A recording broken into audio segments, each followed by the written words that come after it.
Bismillahirrahmanirrahim. Assalamualaikum warahmatullahi wabarakatuh. Alhamdulillah, salatu wassalamu ala rasulillah wa ala alihi wa sahbihi wa mawalah. Bersyukur kepada Allah, bersalawat kita kepada Rasulullah. Allahumma salli ala Sayyidina Muhammad wa ala ali Sayyidina Muhammad. Bapak-bapak, ibu-ibu jamaah perwiritan RT 01 RW 16 yang dimuliakan oleh Allah Subhanahu wa taala. Tausiah singkat kita pada kesempatan kali ini berjudul hati.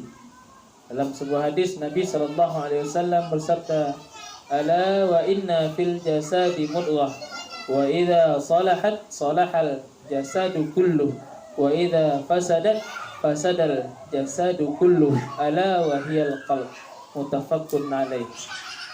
Ketahuilah, kata Nabi sallallahu alaihi wasallam, sesungguhnya di dalam jiwa manusia, tubuh manusia, mudghah, ada segumpal daging, segumpal darah.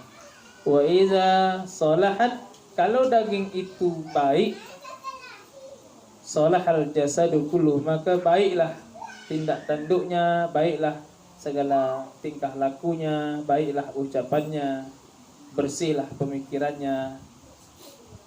Wa idza fasadat, tapi kalau segumpal darah ini tadi rusak, fasadal jasadu kulluh, maka rusaklah seluruh tubuhnya. Artinya ucapannya tak baik, perbuatannya tidak baik, maka apapun yang dilakukannya selalu berakhir dengan keburukan atau kejelekan.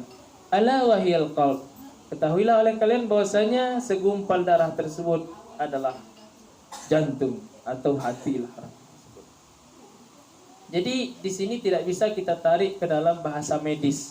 Bahasa medis dalam artian solahal jasadu kulluh. Kalau baiklah hatinya, baiklah seluruh perbuatannya. Bukan baik dalam arti sehat, bukan. Wa iza fasadat, kalau hati itu rusak, fasadal jasadu kulluh, maka rusaklah segala amal, segala perbuatannya. Tidak bisa diartikan sebagai hati itu sakit dalam artian memang sakit hati misalnya. Seperti Dahlan Iskan yang pernah melakukan transplantasi hati ya, waktu itu di Cina, diganti hati judul bukunya itu Ganti Hati Dahlan Iskan waktu itu.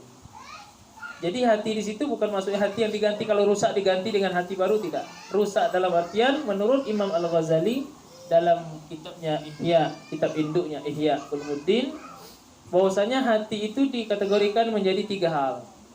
Hati kita ini dibagi menjadi 3. Yang pertama, qalbun salim, hati yang selamat. Hati yang selamat ini adalah hati yang bersih, melihat sesuatu dengan penuh cinta, melihat sesuatu dengan penuh kasih sayang, sehingga tidak pernah menyakiti hati orang lain, tidak pernah melihat orang lain dari sudut pandang yang jelek, selalu melihat dengan penuh cinta dan kasih sayang. Begitulah seperti kira-kira. Jadi hati yang selamat inilah yang sesungguhnya yang Allah dambakan dari hamba-hambanya. Illa man atallah biqalbin salim. Orang yang datang kepada Allah dengan hati yang selamat. Orang yang hati selamat ini, maka apapun perintahkan oleh Allah Subhanahu wa taala akan dikerjakan dengan sepenuh hati. Kemudian golongan hati yang kedua yaitu qalbun marid, hati yang sakit. Hati yang sakit ini hati yang seperti apa? Hati yang penuh dengan iri, dengki, dongkol, marah, su'uzan, melihat orang lain dengan sudut pandang yang jelek. Maka inilah hati yang sakit. Mungkin di antara kita sulit untuk mencapai derajat hati yang selamat, tapi mungkin di antara kita yang namanya manusia, al-insan mahalul khata' wan nisyan. Manusia itu tempat salah dan lupa. Seringkali kita membicarakan orang lain, berarti hati kita sakit. Seringkali kita berburuk sangka pada orang lain, berarti hati kita sakit. Seringkali kita menilai orang lain dengan sebelah mata, berarti hati kita sakit. Seringkali iri melihat orang lain senang melihat orang lain susah, maka hati kita ternyata sakit. Jadi kalau hati sakit yang seperti ini tidak bisa diobat secara medis. Pak Agus lebih tahu itu, tidak bisa diobat. Jadi orang yang hatinya sakit melihat sesuatu dengan penuh kebencian, iri dan lain sebagainya. Maka orang pemarah pun ternyata dikategorikan sebagai orang yang hatinya sakit. Lalu yang ketiga, hati yang mati. Hati yang mati ini adalah hati orang yang durhaka kepada Allah Subhanahu wa taala. Dia tahu bahwasanya sholat itu wajib, tapi dia ingkar. Itu orang yang hatinya mati. Biar aja lah, tidak apa-apa, masih muda. Nanti aja dah tua baru sholat. Begitu kira-kira. Itu hati yang mati. Ketika melihat kemungkaran, tidak apa-apa lah. Itu kan masih apa? Ketika melihat orang main judi, tidak apa-apa lah. Ikut gabung. Padahal dia tahu gitu kan. Dia tahu itu adalah larangan Allah Subhanahu wa taala, tapi dia membiarkan saja, bahkan ikut gabung, tidak takut kepada Allah, maka ini dikategorikan sebagai orang yang memiliki hati yang mati. Hati yang mati ini payah. Bisa hanya Allah lah, hidayah yang akan membersihkan hati yang mati. Maka di antara kita ini mungkin hati kita sulit sampai kepada tahap qalbun salim yang selamat, atau juga tidak sampai kepada hati yang mati. Kita hari ini mungkin hati kita sakit karena di antara kita tentu ada pernah berbuat salah, berbicara mengenai keburukan orang dan sebagainya, maka hati kita mati. Maka hati yang sakit ini bagaimana cara obatnya? Ini Mas Imam yang paling paham. Karena ada orang Jawa kan? Kenapa orang Jawa yang paham? Karena lirik lagunya orang Jawa. Tonggo ati iku lima perkorone kaping pisan.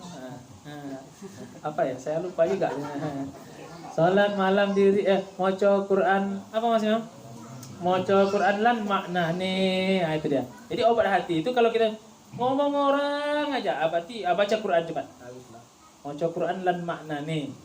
Yang kaping pindo salat wengi lakonono. Kan paham dia nih, Ustaz sebetulnya nih. Salat wengi lakonono. Kalau kita masih juga membicarakan orang, senang melihat orang lain susah, susah melihat orang lain senang, salat malam dirikanlah. Itu cara mengobati hati. Kaping telu. Apa kaping telu? Wong kang soleh kumpul berkumpul dengan orang-orang yang soleh.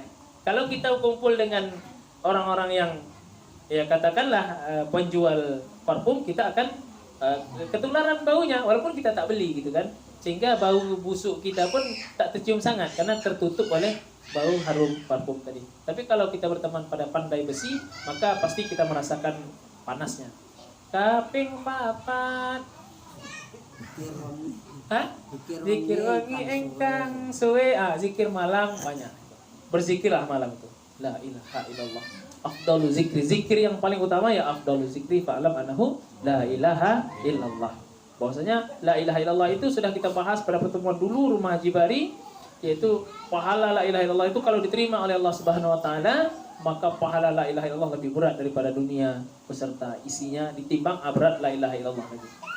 Kaping 5 kudu weteng engkang luwe. Saya enggak paham juga itu. Jadi yang kelima itu banyak berpuasa masing-masing. Banyak puasa. Banyak-banyak berpuasa, insyaallah hati kita disehatkan oleh Allah Subhanahu wa taala, kita menjadi orang yang lebih positif. Cukup sekian, minallah musta'an wa ilaihi tiklan. Assalamualaikum warahmatullahi wabarakatuh.